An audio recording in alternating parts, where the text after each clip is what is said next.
What is up, everybody? Welcome back to another video. Yang video mi mayambu krumjari amadi thagatsari.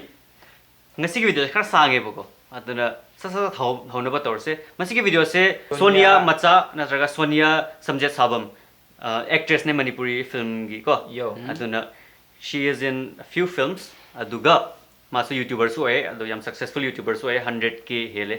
Yes. So her subscribers over 100k. Aduna can I react together ngasi ki video se. What I eat in a day ne ko. Mana nung thin chupa da chaba achaba sing do. What achapot adu to myam punna yemina sei aduna earphone do. Yes. Tak tak tak tak thinjin viramu adu earphone later mi sing do. Loudspeaker ta yai go. Right, how was it? Ngasi ki reaction go. Hey everyone, good Hello. morning. Good morning. Hanbada I breakfast and same again. Okay. Brown Bread ne. brown bread.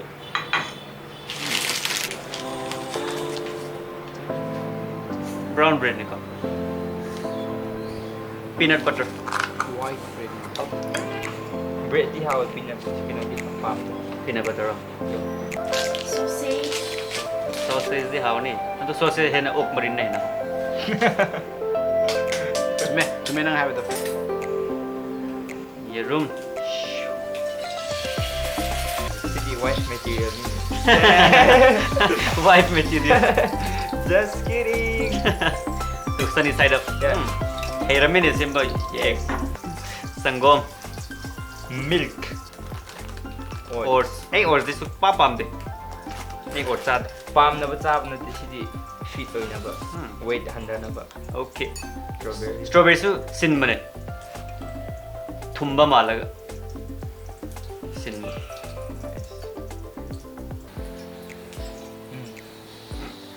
Window mapado yang ko.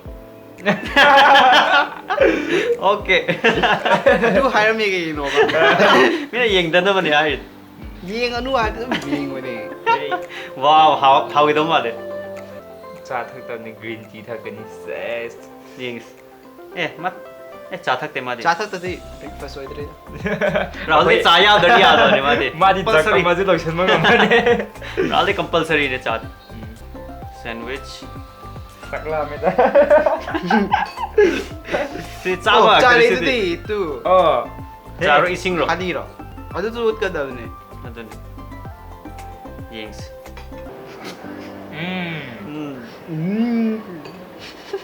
Ma hai tu. Oi ai ba ta ba. Rồi xin đi xin này cha nó tiệt tu, mai thơ đi xin này. Ai ising ni hoy. Ya ye tam ba san di. Khuda mana kino yao bine camera yao. Oh acha acha yes. Khang drop mà su yam phase. Khang dra. Không rồi. Morok met di sini. Morok met pa. Strawberry met pa. Strawberry met pa. Strawberry chutney.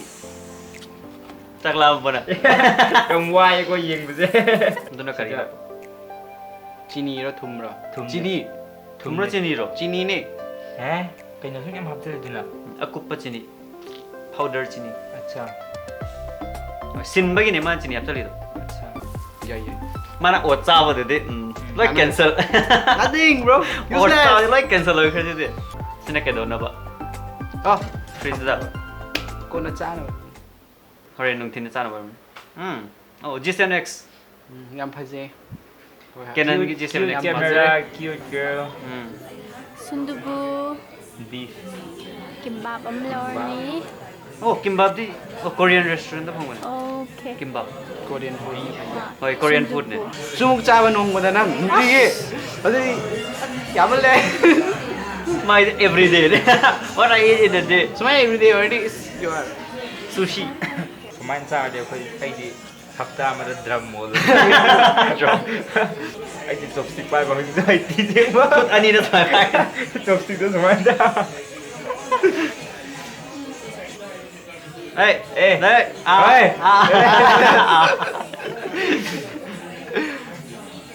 oh bhai.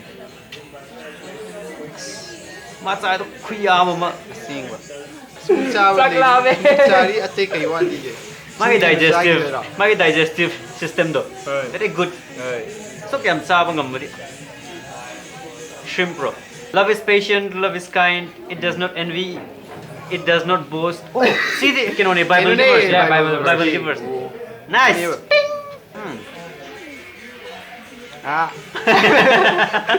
Ah, Yes. smile tao nữa. Yes. Tama yung time naman ko yung nga mo. Yes. Kayo ino. Ikaw yung mga tama yung Kaya time. plus tao. Sabihin na chao. Siya alu put pa mali. At ang restaurant na talaga alu put pa sa. Ano ni alu put pa ni? Tu alu masan ni. Hoy. Tangkay ka. Hoy. Dua ba? Yung yoro mo ka. Ngay ko. Eh. Yang Sino buat lima. na- Yang Buat di. Sa akin daw yung buat lima. Sabihin ani wala si. Oh. Oh, sila nundang na ni. Nung nang na fruit jar mo. Yummy. Sidi ako yung mi mali na ni. Ano ni? Watermelon. Eh kaya yung the piece amamam. Ari matan na chai si. Ano kasi green party yung di tama. Green part yung different white part lo na san. White part na chao ni. Ako na sa niya sige line do yo. Kung mari tayo, di ba, snacks chapa himatam yaw. Okay. Ang Korea dala iba di ba? Korean food nga ta chare. Ngatan ni. Mga sa ito ngam chaba lor. Amuga Amuga chaba. chow chab. Oh. Nice. Ako yung wali tao na kaya ako yung kamain chai na lang. Siguro. May cup ka ni. Masay ama strawberry seman ba to? Ah. Ani? Okay. Acha. Si semay ang semay yam lai din adum sugar hap chalani. Oh. Adum semay na container, Oh. airtight container da ba. Hap chalaga thamba. Okay. Hay makan to ne dum blueberries kumba dum mosam. Oh, haptara ba? Para sang na thamadi. Wine mo na kani ko. Manam to po ore daga. Limit amadi yaya ba. Tama ka thama ba. Oh. Ano ting nga already. Power.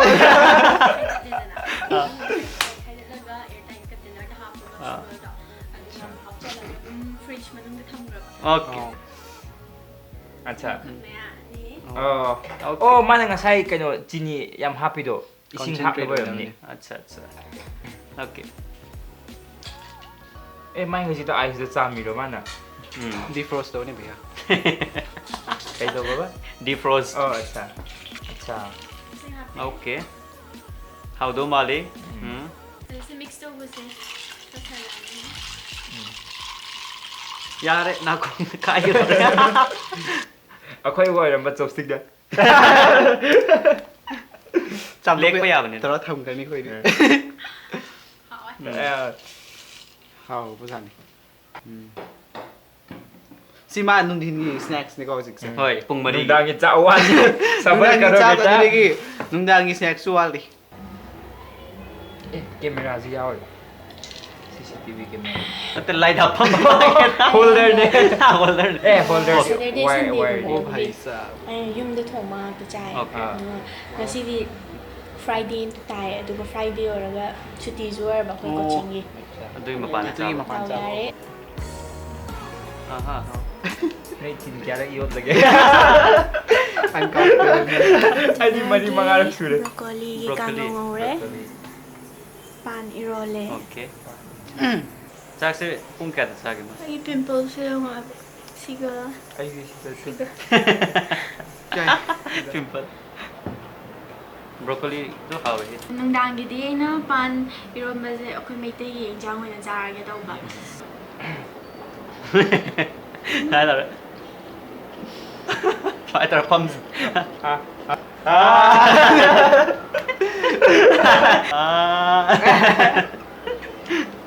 so that's it ไอ้ dieting ตัวบุษนันเตยตัว overeating ตัวบิจารลอยเลยตัวใช้เท้าใครจะเส้นแบบนี้ตัวจะอีกอย่างเดอีรวมบ่อยนะตัวจะอีรวมบ่อกังสวยอันนี้ไม่นะตัวใจตัวมาไงเลย and so thank you for watching my video and don't forget to like subscribe and share Okay. Bye bye. Bye bye. Nangi incomplete story malir. Ako ini nang isi awi dito. Hoy nang na hayo nang Ako yata yun to. Ako ma chaba do yung gadi chaning ba ha. Adu ako yata le ba di ako jam lai na ba. Nubit amada sak amara.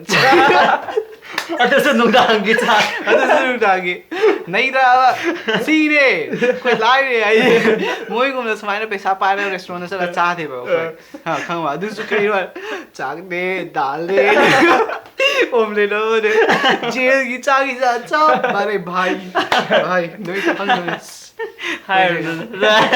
ꯀꯧꯔꯤꯒꯤ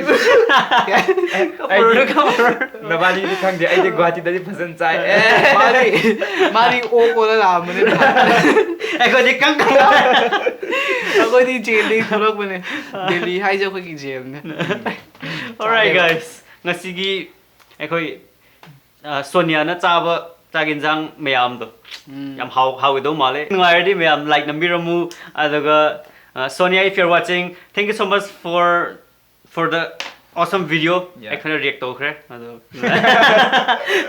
Mathangdasu adum same way adum react to zara ge. Hoy. Nanga chaabado yam hawdo ma.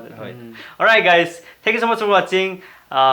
We'll catch you in another video. Till then, imalibag Manipurna. Yai for re. Woo!